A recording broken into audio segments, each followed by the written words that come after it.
What is up from myself? Welcome back to my new vlog, guys. ಇವತ್ತಿನ ಬ್ಲಾಗಲ್ಲಿ ನಾವು ನೆನ್ನೆ ಬ್ಲಾಗಲ್ಲಿ ಹೇಳಿದ್ದೆ ನಾನು ಟ್ರೆಕ್ಕಿಂಗ್ ಕರ್ಕೊಂಡು ಹೋಗ್ತಾರೆ ಅಂತ ಆ ಸ್ಪಾಟಿಗೆ ಈಗ ಹೋಗ್ತಾ ಇದ್ವಿ ಗೈಸ್. ನೆನ್ನೆ ತೋರ್ಸೋಕ್ಕಾಗಿಲ್ಲ, ಅದಕ್ಕೆ ಇವತ್ತು ಫುಲ್ ಎಕ್ಸ್ಪ್ಲೋರ್ ಮಾಡೋಣ ಅಂತ. ಫೋನಲ್ಲಿ ಚಾರ್ಜರ್ ಇಲ್ಲ ಅಂದರು, ಫೋನ್ ತಗೊಂಡು ಹೋಗ್ತಾ ಇದ್ದೀನಿ. ಎಷ್ಟಾಗುತ್ತೆ ಅಷ್ಟು ಕ್ಯಾಪ್ಚರ್ ಮಾಡ್ತೀನಿ. ಬಂದ್ಬಿಟ್ಟು ಚಾರ್ಜರ್ ಹಾಕ್ಬೇಕು ಮೊಬೈಲು. ಇವಾಗ ಮೇಲಕ್ಕೆ ಹೋಯ್ತಾ ಇದ್ದೀವಿ. ಇನ್ನೂ ತಲುಪಿಲ್ಲ, ಇನ್ನೂ ಅರ್ಧ ಸರಿಗೂ ಹೋಗಿಲ್ಲ. ಇನ್ನು ಕರೆಕ್ಟಾಗಿ ಬೆಟ್ಟ ಮಾತ್ರ ಇಲ್ಲಿಗೆ ಕಾಣ್ತಿದ್ದೆ.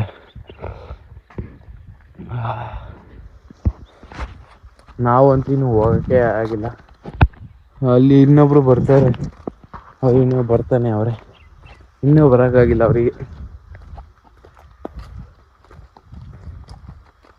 ರೋಟಿಕಲ್ಲು ರೆಸಾರ್ಟ್ ಮತ್ತು ಹೋಮ್ ಸ್ಟೇ ಮತ್ತು ಬೆಟ್ಟ, ಗೇಮ್ಸು ಎಲ್ಲ ಅವೈಲೇಬಲ್ ಇದೆ ಗೈಸ್. ಇದೇ ಸಕಲೇಶ್ಪುರಕ್ಕೆ ಫಸ್ಟ್ ಅಂತೆ. ಹೌದಾ, ಗೊತ್ತಿಲ್ಲ, ನಂಗೆ ಹೇಳಿದ್ರಪ್ಪ ಫಸ್ಟ್ ರಿಸಾರ್ಟ್ ಅಂತ. ಯಪ್ಪ ಸುಸ್ತಾಗೋಯ್ತೈತೆ ಗೈಸ್.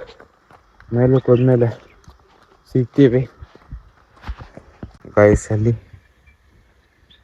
ಅಲ್ಲಿ ಇನ್ನೂ ಅಲ್ಲವ್ರೆ, ನಾವಿಲ್ಲಿದ್ದೀವಿ, ಇನ್ನೂ ಬಂದೇ ಇಲ್ಲ ಅವರು. ನಾವಿವತ್ತು ಯಾವ್ದಣ್ಣ ಫೋರ್ಟ್ ಇದು, ಮೊದಲೇಬಾದ್ ಫೋರ್ಟಿಗೆ ಬಂದಿದ್ದೀವಿ ಗಾಯ್ಸ್. ಇಲ್ಲಿ ಎಲ್ಲಿದ್ದೀವಿ ಅಂದರೆ ಸೈನಿಕರು ಇಲ್ಲಿ ದಾಳಿ ಮಾಡುವಂತಹ ಎದುರು ಆಪೋಸಿಟ್ ಸೈನಿಕರನ್ನ ಇಲ್ಲಿಂದ ನೋಡ್ತಿದ್ರು. ಇಲ್ಲಿ ಗನ್ನಿಟ್ಟಿ ಡಮ್ ಡಮ್ ಅನ್ನಿಸ್ತಿದ್ರು. ಇವ್ರು ನೋಡಿ ಗಾಯ್ಸ್, ಇಲ್ಲಿ ಡಮ್ ಡಮ್ ಅನ್ನಿಸ್ತಾರೆ ಗಾಯ್ಸ್. ಸೂಪರ್ ಆಗಿದೆ ಮಾತ್ರ. ಫೋನ್ ಹಾಕ್ಬಿಟ್ರೆ ಅಂತ ಭಯ, ಇನ್ನೇನಿಲ್ಲ ತೋರ್ಸಕ್ಕೆ. ಇದು ನೋಡಿ ಗೈಸ್, ಎಲ್ಲ ಚೆನ್ನಾಗೈತೆ. ಇನ್ನು ಮೇಲೆ ಡ್ರೋನ್ ಶೂಟ್ ಎಲ್ಲ ಮಾಡ್ಬೋದು. ಡ್ರೋನ್ ಶೂಟ್ ಮಾಡಿದ್ದೀನಿ ಗೈಸ್, ಅದನ್ನ ಮೇಲೆ ಅಪ್ಲೋಡ್ ಮಾಡ್ತೀನಿ ವಿಡಿಯೋದಲ್ಲಿ. ಮತ್ತೆ ಈಗ ಹಾಯ್ ಮಾಡಿ ಒಂದು ಬರ್ರಿ ಮುಂದೆ. ಸೂಪರ್ ಆಗೈತೆ ಗೈಸ್. ಈಗ ಮೇಲೆ ಹೋಗ್ಬೇಕು, ಮೇಲೆ ನೋಡ್ಬೇಕು.